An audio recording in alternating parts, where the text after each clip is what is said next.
friends, welcome to my channel mr.Waste. So friends, என்ன உங்களுக்கு இந்த பேட் பண்றது எப்படின்னு சொல்லி தர போறேன்.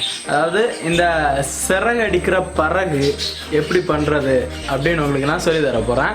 வீடியோவை ஃபுல்லா பாருங்க, ஸ்கிப் பண்ணாம பார்த்தா மட்டும்தான் உங்களுக்கு இது புரியும். புரிஞ்சதுக்கு அப்புறம் நீங்க வீட்ல ட்ரை பண்ணி பாருங்க, ஃப்ரீயா இருக்கும்போது ட்ரை பண்ணி பாருங்க, இன்ட்ரெஸ்டிங்கா இருக்கும். அதுக்கு முன்னாடி நம்ம சேனலை மறக்காம சப்ஸ்கிரைப் பண்ணிருங்க. Today I made a paper bed. ஏதாச்சும் ஒரு நோட் பேப்பர் எடுத்துக்கோங்க, அதை கரெக்டாக ஸ்கொயராக கட் பண்ணி எடுத்துக்கோங்க. கட் பண்ணி எடுத்த பேப்பரை சைடு பை சைடாக நீட்டாக மடித்து மார்க் பண்ணிக்கோங்க.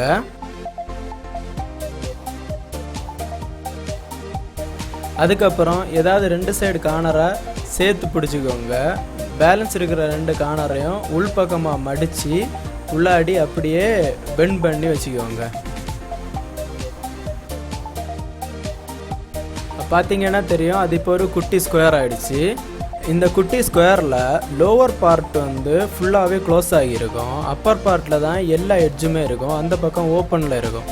அப்போ நம்ம அப்பர் பார்ட் வந்து மேலே இருக்கிற மாதிரி, லோவர் பார்ட்டு கீழே இருக்கிற மாதிரி அதை கரெக்டாக ரெண்டு பக்கத்தில் இருந்தோம் ரெண்டு ஃபஸ்ட் லேயரை எடுத்து நம்ம நீட்டாக மடித்து பெண்ட் பண்ணி விட்டுக்கணும்.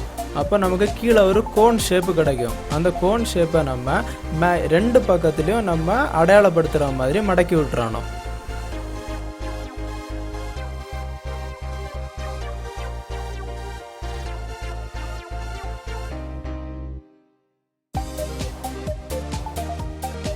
அப்புறம் நம்ம மடித்து வச்சுருந்த அந்த ஃபஸ்ட் லேயரை ஓப்பன் பண்ணி ஃபஸ்ட் லேயரை மறுபடியும் உள்ளாடி இருந்து ஓப்பன் பண்ணி அதை ஸ்ட்ரெச் பண்ணி அந்த கோன் கீழே இருக்கிற மாதிரி அந்த அளவில் வச்சு மொத்த பேப்பரையும் ஸ்ட்ரெச் பண்ணி அதை திரும்ப நம்ம உள்பக்கமாக மடித்து விடணும். நான் வீடியோவில் பார்க்குற மாதிரி உள்பக்கமாக நீட்டாக மடித்து விடணும்.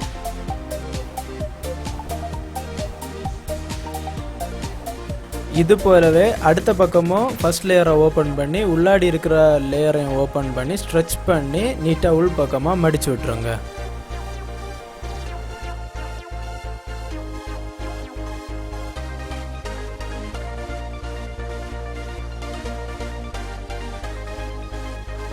இப்போ நமக்கு ஒரு டைமண்ட் ஷேப் நமக்கு கிடைக்கும்.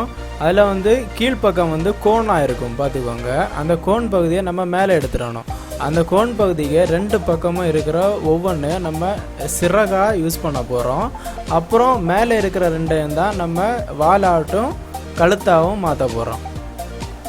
ஓகே, இப்போ நம்ம வால் ரெடி பண்ணுவோம். மேல் பகுதியில் இருக்கிற ஒன் சைடில் இருக்கிற பேப்பரை உள்பக்கமாக மடித்து அதை மறுபடியும் இன்னொரு வாட்டி உள்பக்கமாக மடிக்கணும். அப்போது நமக்கு இந்த மாதிரி கிடைக்கும். நீங்கள் வீடியோவில் பார்த்தா தான் உங்களுக்கு கிளியராக புரியும், நான் சொல்கிறது புரியாது. அதை ஒரு வாட்டி நம்ம உள்ளாடி மடித்து மறுபடியும் திரும்ப மாற்றி உள்ளாடி மடிக்கணும். அப்போ நமக்கு அந்த வால் ஷேப்பு கிடைக்கும்.